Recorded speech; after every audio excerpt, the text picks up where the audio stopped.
Sky channel देख रहे सभी दर्शकों का स्वागत है। दिन भर की तमाम ताजा तरीन खबरों के साथ हाजिर हूं मैं सपना और बुलेटिन का आगाज सुर्खियों के साथ। पिता पुत्री की मौत के बाद मां ने भी की आत्महत्या, पुलिस ने मर्ग दर्ज कर परिजनों को सौंपा शव। लॉटरी के जरिए हुआ 270 देशी व अंग्रेजी मदिरा दुकानों का आवंटन, 12 करोड़ 12 लाख 12 हजार की राजस्व प्राप्ति। नीमराणा में मजदूरों के साथ हुई घटना को लेकर सीटू ने सौंपा एसपी को मुख्यमंत्री के नाम ज्ञापन, दोषियों के खिलाफ कार्रवाई की मांग। और ट्रॉमा सेंटर का हुआ नवीनीकरण, टीवी कलाकार अनस रशीद ने किया उद्घाटन। खबरें विस्तार से। बीती 2 जनवरी को इंदिरा गांधी नहर में कूदकर आत्महत्या करने वाले पिता पुत्री की मौत के बाद बुधवार को मां मंजू ने भी आत्महत्या कर ली। मामला गांव सहजीपुरा का है। इस संबंध में मिली जानकारी के मुताबिक मंजू नामक महिला ने अपने ही घर में फांसी लगाकर आत्महत्या कर ली। फिलहाल पुलिस ने मर्ग दर्ज कर पोस्टमार्टम के बाद शव को परिजनों के हवाले कर दिया है। बता दें कि सबके बाद अब इस परिवार में 12 वर्षीय एक बच्चा बचा हुआ है। मसीता वाली हेड में पिता पुत्री की आत्महत्या के बाद अब एक और आत्महत्या हुई है। जी हां, इसमें मृतक कल्पना की मां मंजू ने आज फांसी लगाकर आत्महत्या कर ली। इस घटना के बाद पूरे गांव में शोक की लहर और सन्नाटा पसरा हुआ है। एक ही परिवार के 3 लोगों द्वारा आत्महत्या करना अपने आप में बड़ा सवाल है। आपको बता दें कि पिता पुत्री ने इंदिरा गांधी नहर में कूदकर आत्महत्या की थी और उनका शव 10 दिन बाद मिला था। अब मां ने घर में फांसी लगाकर आत्महत्या कर ली। अब इस परिवार में केवल लगभग 12 वर्षीय राहुल नामक बच्चा है जो कक्षा 8 में पढ़ता है। इस मामले में पुलिस का कहना है कि पुराने मामले के आरोपियों के खिलाफ कार्रवाई हो चुकी है। अब आत्महत्या प्रकरण की जांच की जाएगी। अभी दोपहर बाद एक इत्तला मिली थी कि कोई सहजीपुरा गांव में एक मंजू नाम से कोई महिला है, उन्होंने फांसी लगाकर आत्महत्या कर ली, जिस पर मौके पर पहुंचे, जिसमें डब्ल्यू रठान चौकी इंचार्ज एसआई हीरालाल जी और मैं खुद एसएचओ मौके पर परिजनों से बातचीत की और फिर प्रथम दृष्टया जो है घटनास्थल परीक्षण और सब देखने के बाद यही लगा कि आत्महत्या की, फांसी लगाकर। और फिर अभी उनके परिजनों से मर्ग की रिपोर्ट लेकर उनको जिला चिकित्सालय में लाए और पोस्टमार्टम करवाया गया है और मर्ग दर्ज की गई। इस संबंध में जहाँ तक मेरी जानकारी में है, इन्होंने जो भी मुकदमा दर्ज करवाया था उसमें कानूनी कार्रवाई हो गई है और उसमें मुलजिम भी अरेस्ट हो गए थे और उसका विधि सम्मत सारी कार्रवाई होकर उसमें चालान हो गया है। पूर्व के सभी मामलों में जो भी विधि सम्मत कार्रवाई होनी थी वो की जाकर और मुलजिमों के विरुद्ध चालान हो गया है। बता दें कि बीती 2 जनवरी को मसीता वाली हेड में पिता पुत्री ने कूदकर आत्महत्या कर ली थी और 10 दिन बाद लाश मिली थी। गौरतलब है कि मृतक संदीप जाट के परिवार पर गांव के ही 2-3 लड़कों द्वारा तंग परेशान किए जाने से दुखी था। लड़कों द्वारा की जाने वाली छेड़छाड़ के चलते उसने यह कदम उठाया था। जबकि इस मामले में सहजीपुरा सरपंच जंटा सिंह सहित ग्रामीणों ने पुलिस से आरोपितों के खिलाफ कार्रवाई का दबाव भी बनाया था। आबकारी बंदोबस्त 2019-20 के तहत देसी और अंग्रेजी मदिरा शराब दुकानों का आवंटन मंगलवार को लॉटरी के जरिए किया गया। आबकारी विभाग को 270 दुकानों के लिए 4,329 आवेदन आए थे। इसमें 12 करोड़ 12 लाख 12 हजार के राजस्व की प्राप्ति हुई है। इसके बाद प्रशासन की देखरेख में लॉटरी के जरिए दुकानों का आवंटन किया गया। आबकारी विभाग की ओर से हनुमानगढ़ जिले में वर्ष 2019-20 के लिए देशी व अंग्रेजी मदिरा दुकानों का आवंटन लॉटरी के जरिए किया गया।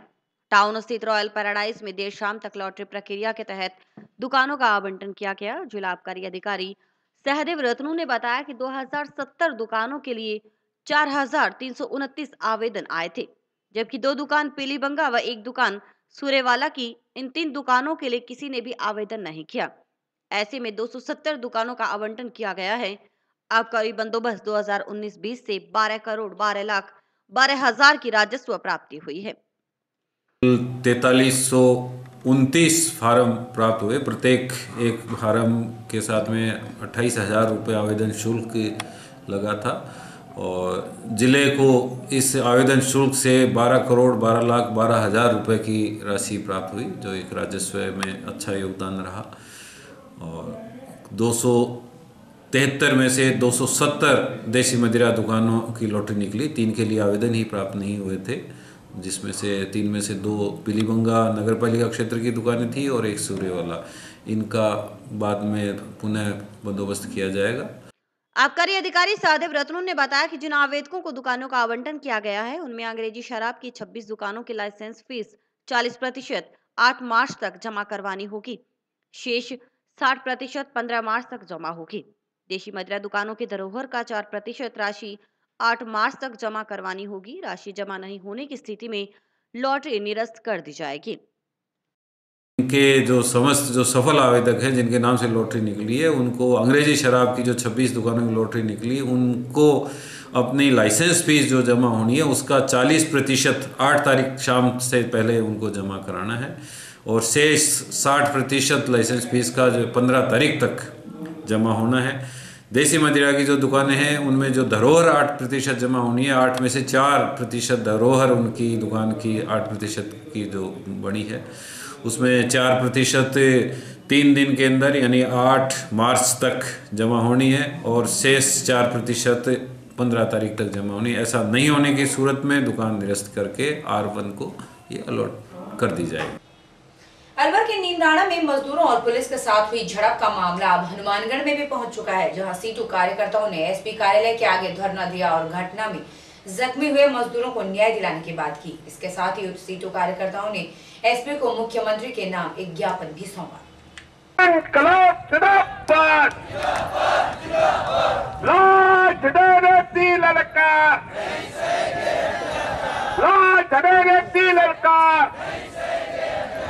पुलिस प्रशासन मुर्दाबाद, CITU जिंदाबाद। एसपी कार्यालय के आगे ये हैं सीटू के बैनर तले मजदूर संगठनों के लोग जो अलवर के निमराना में मजदूरों के साथ हुई घटना को लेकर क्षुब्ध हैं और आक्रोशित भी। इनका कहना है कि हर एक मजदूर संगठन को अपने यूनियन का झंडा लगाने का अधिकार होता है और ऐसे में मजदूरों का झंडा लगाने से रोकना गलत है। मजदूरों के अधिकारों का हनन है। इस संबंध में एसपी को मुख्यमंत्री के नाम ज्ञापन सौंपा गया और मामले के दोषी कंपनी सहित पुलिसकर्मियों के खिलाफ सख्त कार्रवाई की मांग की गई। है भाई, लेकिन ये टीवी अपने मुद्दों से बेरोजगारी के सवाल को, महिलाओं के अत्याचार के सवाल को, किसान की फसल की भाव को, आपकी मजदूरी के सवाल को गायब कर रहे हैं और एक ऐसी बहस में लगे हुए हैं कि जिसका आपसे कोई लेना देना नहीं है।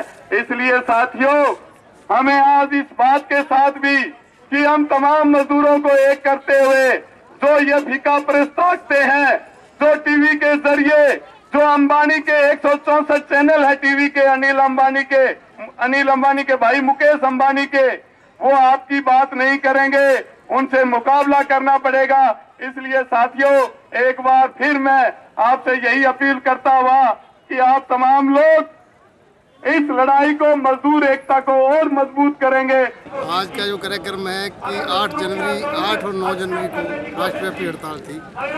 तो भारतीय सरकार ने, देश की सरकार ने जो मजदूरों के श्रम कानून 44 कानून बने थे उनको संशोधन के नाम पर मजदूरों के साथ बहुत बड़ा धोखा किया है। उस सवाल को लेके पूरे देश में हड़ताल थी। उस निमराना क्षेत्र जो अलवर जिले में आता है, वहाँ 1000 मजदूर, जो मजदूरों को अधिकार है, रजिस्ट्रेशन यूनियन को अधिकार है, या अपने कार्यस्थल पे या फैक्ट्री के गेट पे झंडा लगा सकते हैं, वो झंडा लगा रहे थे।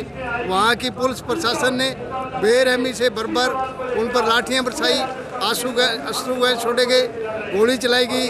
उसके बाद वहाँ की फैक्ट्री के मालिक के कहने पर, जो जापान की फैक्ट्री है, विदेश की फैक्ट्री है, जिसका डाइकन नाम है, उद्योग है, उस उद्योग के मालिक के कहने पर गुंडों ने भी पुलिस का साथ दिया। 40 साथी जख्मी हुए, 300 साथियों को वहाँ काम से निकाल दिया गया।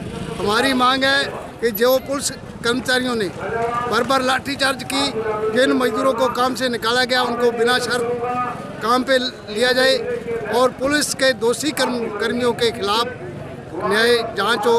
और टाउन स्थित राजकीय जिला अस्पताल में ट्रॉमा सेंटर का नवीनीकरण किया गया है। ये नवीनीकरण करवाया है कृष्णलाल ज्वेलर्स के दीनदयाल शेरीवाला ने। उद्घाटन समारोह में बतौर मेहमान शामिल हुए टीवी के फेमस कलाकार अनस रशीद स्टार प्लस की दिया और बाती सीरियल के जरिए काफी लोकप्रिय रहे हैं। राजकीय जिला अस्पताल के ट्रॉमा सेंटर का नवीनीकरण करवाया गया है। किशनलाल ज्वेलर्स के दीनदयाल शेरेवाला व प्रदीप शेरेवाला परिवार की ओर से एक हॉल व सेंटर का नवीनीकरण, लाइटिंग आदि की व्यवस्था करवाई गई है। उद्घाटन समारोह में बतौर मेहमान शामिल हुए छोटे पर्दे के लोकप्रिय कलाकार अनस रशीद। अनस रशीद स्टार प्लस के दिया और बाती सीरियल के जरिए काफी लोकप्रिय रहे हैं। इसके अलावा लॉयंस क्लब अध्यक्ष Radha Krishna Singla, CMHO Arun Chamaria, PMO doctor MP Sharma आदि ने रिबन काटकर उद्घाटन किया। बहुत अच्छा लगा यहाँ पे आके। यहाँ पे जिस तरीके से, जिस डिसिप्लिन से, जिस अनुशासन से काम हो रहा है, उसको देख के लगता है कि हनुमानगढ़ हॉस्पिटल आने वाले कुछ ही महीनों में, सालों में नहीं, कुछ ही महीनों में अपनी एक नई मुकाम जगह बनाए।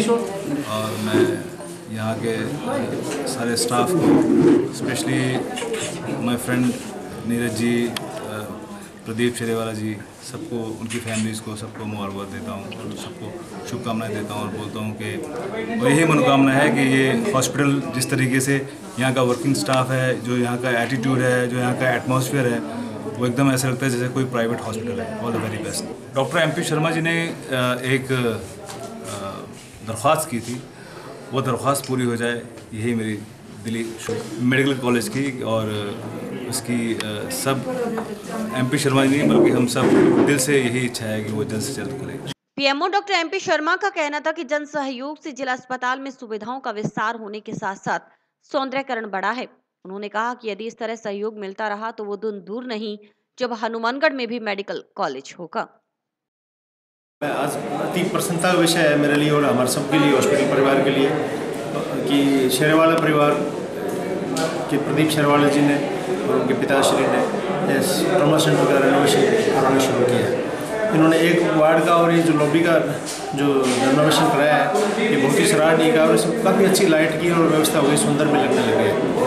और प्रदीप शेरेवाला जी के पिताश्री श्री शेरेवाला जी ने ये हमें आश्वासन दिया कि पूरे ट्रॉमा सेंटर का रेनोवेशन और छत और लाइटिंग का व्यवस्था करेंगे। तो हमारे लिए बड़ी अच्छी और खुशी की बात है। और मैं हनुमानगढ़ की प्रिय जनता से मैं अपील करूँगा कि इस तरह से ही अगर हॉस्पिटल को ये गोद लेंगे, काम करेंगे, तो अपना हॉस्पिटल राजस्थान के सबसे हॉस्पिटल में आएगा और हम मेडिकल कॉलेज भी इस तरह से बनवाने की अग्रसर हो सकते हैं। राज्य में कृषि पर्यवेक्षक भर्ती मामले में धांधली को लेकर SFI के सदस्यों ने कलेक्ट्रेट का घेराव किया और पेपर दोबारा करवाने की मांग की। उन्होंने कलेक्ट्रेट परिसर में सरकार विरोधी नारे लगाए और चेताए कि यदि सरकार अभी भी नहीं चेती तो लोकसभा चुनाव में इस सरकार का हाल भी पिछली सरकार की तरह होगा।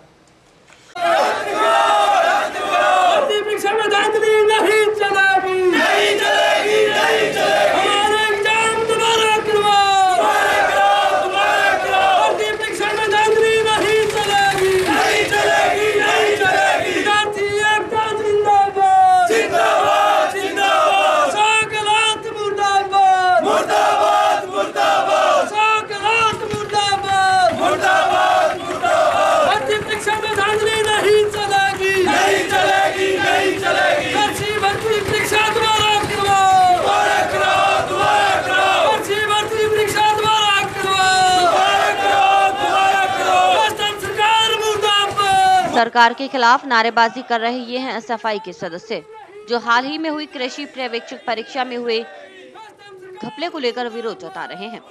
छात्र नेता महेंद्र शर्मा की अगुवाई में SFI कार्यकर्ताओं ने कलेक्ट्रेट के बाहर भी पुलिस प्रशासन सहित सरकार के खिलाफ जमकर नारेबाजी की। उन्होंने कहा कि यह परीक्षा दोबारा होनी चाहिए, क्योंकि जो गरीब है वो बहुत मेहनत से पूरे साल एक नौकरी का इंतजार करता है, लेकिन पैसे वाले पैसे के दम पर रोजगार भी गरीबों से छीन रहे हैं। बता दें कि कृषि पर्यवेक्षक परीक्षा में बड़ी धांधली सामने आई है, जिसमें पुलिस ने लगभग 7 से 8 लोगों को गिरफ्तार भी किया था, जबकि इसमें पुलिस को लगभग 10,000 के करीब कैश भी बरामद हुआ था। 3 मार्च को जो पेपर हुआ है उसमें बड़ी धांधली हुई है, विद्यार्थियों के साथ चीटिंग की गई है और सरकार ने छापे भी मारे हैं, 10 लाख रुपए पकड़े गए हैं, 7-8 लोगों को गिरफ्तार भी किया है, परंतु अभी तक कोई सरकार का बयान नहीं आया इस भर्ती को लेकर के। हनुमानगढ़ का विद्यार्थी यह मांग करता है सरकार से कि इस भर्ती परीक्षा को रद्द करो, क्योंकि बार बार सरकारें चीटिंग कर रही है। पिछली बार भाजपा सरकार ने यह चीटिंग की थी, राजस्थान पुलिस का पेपर लीक प्रकरण हुआ, फिर अभी कृषि पर्यवेक्षक का पेपर लीक प्रकरण हुआ, परंतु दोनों सरकारों ने बात वही है कि दवाई वही है, सिर्फ बोतल का डिस्पोजल बदला है, बोतल बदली है। दोनों सरकार कोई नीतियाँ एक सी है, दोनों सरकारें विद्यार्थी की नीति की पक्ष में कोई बात नहीं कर रहा। हम सरकार से मांग करते हैं कि हम वो विद्यार्थी हैं जिन्होंने कोचिंगों के अंदर 3-4 साल से तैयारी की थी और घर वालों से खूब पैसे लगाए थे। हमें ये बात का दर्द है कि जब हम तैयारी करते हैं और फिर सरकारें और बड़े पैसे वाले लोग हमसे चीटिंग करते हैं। जिसके पास में पैसा है वो पेपर खरीद लेता है, जिसके ने मेहनत की है, जिसने लगन से कोचिंग की है, पढ़ाई की है, उस विद्यार्थी के साथ चीटिंग हो रही है। हम सरकार से ये मांग करते हैं कि ये पेपर दोबारा करवाया जाए। अगर दोबारा भर्ती ये नहीं हुई तो राजस्थान का विद्यार्थी लोकसभा चुनाव में जिस प्रकार भाजपा को जवाब दिया था वही जवाब हम कांग्रेस सरकार को भी इन लोकसभा चुनाव में देंगे। ऑनलाइन खरीद प्रक्रिया के खिलाफ और आड़त की मांग को लेकर व्यापारियों का चल रहा धरना आज 9वें दिन भी जारी रहा। 9 दिन से कामकाज ठप कर धरने पर बैठे व्यापारी सुनवाई नहीं होने से परेशान हैं और अब आंदोलन को तेज करने की रणनीति बनाई जा रही है। व्यापारियों का कहना है कि ऑनलाइन प्रक्रिया से व्यापारी ही नहीं किसानों को भी परेशानी का सामना करना पड़ेगा।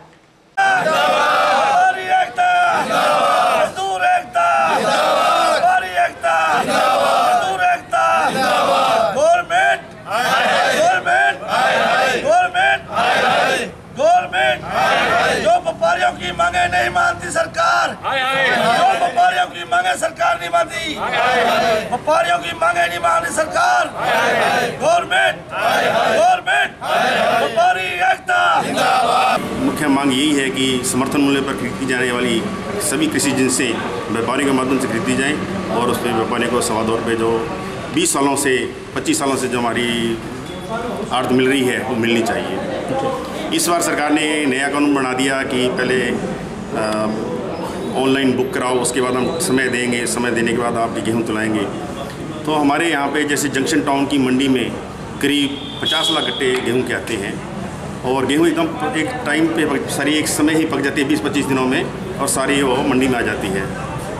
तो हमारे जैसे 200 व्यापारी टाउन के, 200 व्यापारी जंक्शन के, 400 व्यापारी लग के उस गेहूँ को 1.5 महीने में तुला पाते हैं और ऑनलाइन बुकिंग के बाद ये समय देंगे तो इनसे ये सेंटर 2 सेंटर खोल देंगे, 3 सेंटर खोल देंगे, उनसे 6 महीने भी इनसे गेहूँ नहीं तुलाई जा सकेगी और इससे ज़मींदार किसान बर्बाद हो जाएगा। डायरेक्ट किसान से खरीद के विरोध के अंदर हड़ताल पे बैठे हुए धरना प्रदर्शन करते हुए, लेकिन अभी तक सरकार के कानों में किसी तरह का कोई आवाज़ नहीं पहुंची है और न ही उसके ऊपर उन्होंने कोई एक्शन लिया है। अभी 9 दिन से सभी व्यापारियों ने अपना व्यापार बंद कर रखा है और फुल डेली धरना प्रदर्शन यहाँ कर रहे हैं। कृषि उपज मंडी के दफ्तर के सामने कलेक्टर के पास भी हम कई बार मिलाए, लेकिन उन्होंने भी अभी तक हमें कोई संतोषजनक जवाब नहीं दिया है। अगर इसी तरह इन्होंने हमारी आवाज़ को नहीं सुना अब तक जैसे ही चल रहा है तो ये आंदोलन का उग्र रूप धारण करना पड़ेगा व्यापारियों को। और ये जो हमारी रोजी रोटी का सवाल है, जो हमारे बुजुर्गों का 60-60, 70-70 साल से ये व्यापार है, उसको ये चौपट करने में लगी हुई है सरकार। और बुलेटिन में वक्त एक छोटे से ब्रेक का है। ब्रेक के बाद भी खबरों का सिलसिला इसी तरह जारी रहेगा। आप देखते रहिए स्काई चैनल।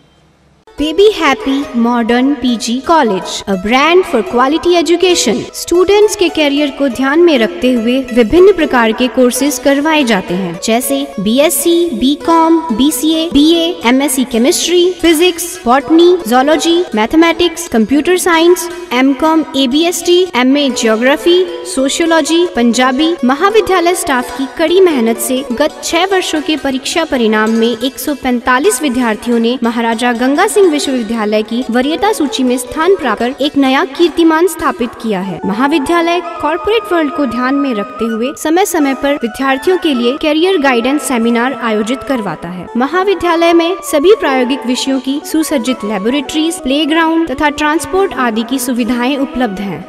ब्रेक के बाद आप सभी का एक बार फिर से स्वागत है। कुछ और खबरों का रुख करेंगे। मौसमी बीमारियों से बचने के लिए और खासकर स्वाइन फ्लू जैसी बीमारियों से बचने के लिए आयुर्वेद का इस्तेमाल किया जा रहा है और इसके लिए हर जगह शिविर लगाकर लोगों को काढ़ा भी पिलाया जा रहा है। इसी कड़ी में कलेक्ट्रेट परिसर में भी बुधवार सुबह सभी कर्मचारियों सहित पत्रकारों को भी काढ़ा पिलाया गया। ये काढ़ा सर्दी, जुकाम, बुखार इत्यादि के लिए बहुत फायदेमंद है और रोग प्रतिरोधक क्षमता को भी ये बढ़ाता है। काढ़े में कुल 18 जड़ी बूटियां मिलाई गई हैं और लगभग इस काढ़े को 500 के करीब लोगों ने पिया।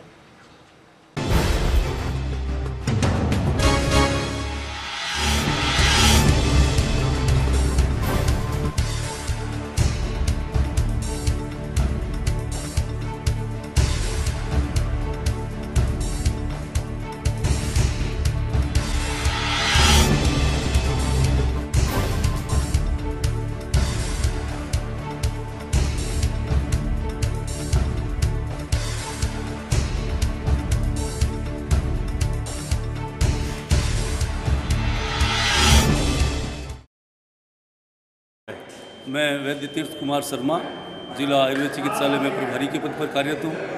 आदरणीय कलेक्टर साहब के निर्देशानुसार आज कलेक्ट्रेट के सभी कर्मचारियों को, अधिकारियों को, पत्रकार साथियों को, वकील साथियों को आयुर्वेदिक जड़ी बूटियों से निर्मित मौसमी बीमारियों से बचाव हेतु काढ़ा पिलाया गया। इसमें हमारे 12 प्रकार की जड़ी बूटियों से ये काढ़ा निर्मित किया गया। इस कार्यक्रम में हमारे उपनिदेशक महोदय श्री सोहन जी सैनी के निर्देशन में ये कार्यक्रम आज हमने रखा है, जिसमें सारे स्टाफ ने भाग लिया और लगभग 450-500 लोगों के आसपास अब तक काढ़े का सेवन कर चुका है। कलेक्टर साहब ने भी काढ़े का सेवन किया और इसके बारे में पूरी जानकारी ली और उन्होंने सभी को निर्देशित किया कि मौसमी बीमारियों से बचाव हेतु आयुर्वेदिक जड़ी बूटियों से निर्मित इस काढ़े का सेवन सभी को अवश्य करना चाहिए। कलेक्टर के निर्देशों से खाद्य विभाग द्वारा हर जगह खाद्य पदार्थों की जांच के साथ साथ सैंपल भी भरे जा रहे हैं, जिसके तहत रसद विभाग के द्वारा जंक्शन स्थित बालाजी कन्फेक्शनरी के अंदर एक पान मसाले के सैंपल भरे गए। खाद्य पदार्थों में मिलावट को लेकर रसद विभाग अलर्ट है, जिसके चलते कई दुकानों पर रखे सामान के सैंपल भी भरे जा रहे हैं। इसी कड़ी में मसीता वाली मुंडा से दूध के सैंपल भरे गए, जबकि जंक्शन में बालाजी कन्फेक्शनरी से पान मसाले के सैंपल भरे गए।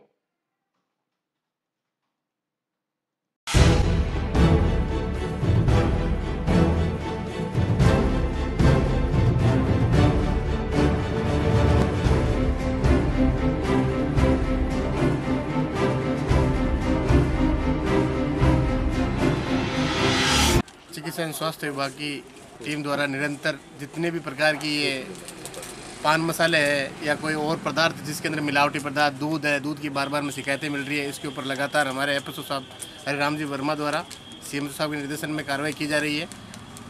आज इनके द्वारा मसीता वाली हेड के अंदर भी एक दूध का सैंपल मुंडा में, और आज ये जंक्शन के अंदर बालाजी कन्फेक्शनरी के ऊपर नज़र पान मसाले का सैंपल लिया गया। इसमें हम जांच करेंगे नज़र पान मसाले के अंदर कोई निकोटिन जैसी कोई पदार्थ तो नहीं है या और कोई मतलब इसके खाने से कितने हानिकारक कोई चीज़ें तो नहीं हो रही है। इसकी जाँच के लिए हम लगातार ये कार्रवाई कर रहे हैं और आगे भी ये जगह जगह बाजार में जहाँ भी शिकायत मिलती है, चाहे तंबाकू पदार्थ हो जिसके ऊपर 85% से कम की जानकारी है, हमारी स्वास्थ्य चेतावनी है, उसको हम सीज करेंगे और ये कार्रवाई अब कलेक्टर साहब के निर्देशन के अंदर बराबर टीम बना के लगातार इस महीने लगातार मार्च के अंदर हमारा टारगेट पूरे करने का है और लगातार कार्रवाई जारी रहेगी।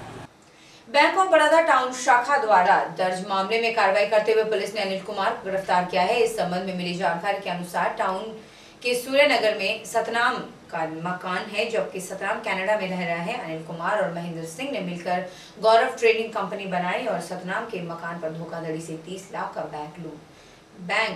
बैंक से लोन ले लिया। मामले का पता चलने पर बैंक द्वारा दर्ज मामले में कार्रवाई करते हुए अनिल कुमार को जगाधरी से गिरफ्तार किया है। पुलिस इस संबंध में जांच कर अन्य आरोपियों की भी पड़ताल में जुटी हुई है। बड़ौदा शाखा हनुमानगढ़ टाउन ने जरिए खुलासा दर्ज कराया कि सतनाम सिंह पुत्र प्रीतम सिंह जो कि कनाडा में रहता है, उसका मकान हनुमानगढ़ टाउन सूर्यनगर में है। अनिल कुमार और महेंद्र सिंह ने मिलकर गौरव ट्रेडिंग कंपनी बनाकर गौरव ट्रेडिंग कंपनी के नाम से सतनाम सिंह का पटा, मकान का पटा बैंक में गिरवी रखकर 30 लाख रुपए का ऋण उठा लिया, जिसमें महेंद्र सिंह को सतनाम सिंह की जगह पेश करके राहुल सोनी, कश्मीरी लाल और अनिल कुमार और महेंद्र सिंह ने मिली वक्त करके सतनाम सिंह के मकान पर ऋण उठा लिया, 30 लाख रुपए का ऋण उठा लिया, जिसका और मुकदमा दर्ज करके अनुसंधान जारी है। दौरान अनुसंधान मुलजिम अनिल कुमार पुत्र त्रिभुवन अग्रवाल को गिरफ्तार किया गया है और तफ्तीश जारी है। कहाँ से किया सब गिरफ्तार? ये गिरफ्तार तो किया गया, अभी ये दौरान तलाश ये जगाधरी में मिला था, जमुनानगर में, वहाँ से मिला था। इसमें और भी कोई लोग हैं सब? हाँ, और भी अभी लोग हैं, अनुसंधान जारी है और भी तफ्तीश जारी है। जो जो इसके साथ मिले हुए हैं और भी लोग हैं। राष्ट्रीय मत्स्यिकी बोर्ड विकास बोर्ड की ओर से मत्स्य प्रशिक्षण कार्यक्रम का आयोजन किया गया। 2 दिवसीय प्रशिक्षण कार्यक्रम में खारे पानी में मछली पालन सहित सरकार द्वारा मछली पालन को बढ़ावा देने के लिए किए जाने वाले अनुदान के संबंध में भी जानकारी दी गई। राष्ट्रीय मत्स्यिकी विकास बोर्ड की ओर से मत्स्य प्रशिक्षण कार्यक्रम का आयोजन किया गया। मत्स्य विकास बोर्ड हनुमानगढ़ द्वारा आयोजित कार्यक्रम में बीकानेर संभाग में खारे पानी में होने वाले मछली पालन के संबंध में जानकारी दी गई। वहीं पक्की डिग्गियों में मछली पालन को लेकर भी बताया गया। मत्स्य विकास अधिकारी मदन सिंह ने बताया कि सरकार द्वारा मछली पालन को लेकर अनुदान दिया जा रहा है। इस संबंध में जानकारी दी जा रही है और आवेदन भी आ रहे हैं। 3 दिवसीय ट्रेनिंग प्रोग्राम रखा गया है। अपने राष्ट्रीय मत्स्यिकी विकास बोर्ड हैदराबाद है, पीके सेंट्रल गवर्नमेंट का, उसके द्वारा ये प्रोग्राम ऑर्गेनाइज किया जा रहा है। तो इसमें हमारे जो बीकानेर डिवीज़न में जो खारे पानी में जो श्रिम्प या झींगा पालन करते हैं, उसके लिए लोगों को इसके लिए अवगत करवाया जा रहा है। और शुरुआत हमारा यही है कि एक बार लोग इसमें इनिशियली कहीं की डिग्गियाँ बनी हुई हैं, खारा पानी भी है, तो अपना बीज डाल के इसमें अपना स्टार्ट करें, तो उससे उनके एक्स्ट्रा इनकम का भी सोर्स हो जाएगा। और उसके बाद में अगर ये बड़े लेवल पे करना चाहिए तो पर यूनिट इनका कॉस्ट 25 लाख रुपए आता है। तो सेंट्रल गवर्नमेंट उसमें 40% से लेके 60% तक का बनेगा। इसके अलावा अभी अपने डिपार्टमेंट में पक्की डिग्गी है, बीकानेर डिवीज़न में पक्की डिग्गियों पे फर्स्ट ईयर अनुदान दिया जा रहा है। तो उन फर्स्ट ईयर पक्की डिग्गियों में बीज के लिए, फीड के लिए या कोई नाके या खाला होता है उसमें जाली लगाने के लिए भी उसमें अनुदान दिया जा रहा है। खाले में जाली इसलिए लगाते हैं कि जो नहर की जो अनवांटेड या जो भक्षक मछली आती है, जो अपन पालने वाली मछलियों के बीज को खा जाती हैं, तो उसको रोकने के लिए वो जाली लगाई जाती है। उसके अलावा अपने रियरिंग पॉन्ड होते हैं जो कच्चा तालाब बोलते हैं, ठीक है, उसमें भी अपन पर बीघा का 60,000 से लेकर 90,000 तक का अनुदान है। उनके लिए भी आवेदन आ रहे हैं और अभी 4-5 आवेदन हमने पास भी करवाए हैं। पीताम्बरा सेवा समिति के द्वारा हर अमावस्या को लगने वाले भंडारे में एक बार फिर से टाउन जंक्शन रोड पर समिति के द्वारा भंडारे का आयोजन किया गया, जिसमें दूर दराज से आए श्रद्धालुओं ने इस भंडारे में अपनी सेवाएं दी। राजस्थान के अलग अलग शहरों से, पंजाब से आए लोगों ने भी भंडारे में अपना सहयोग दिया।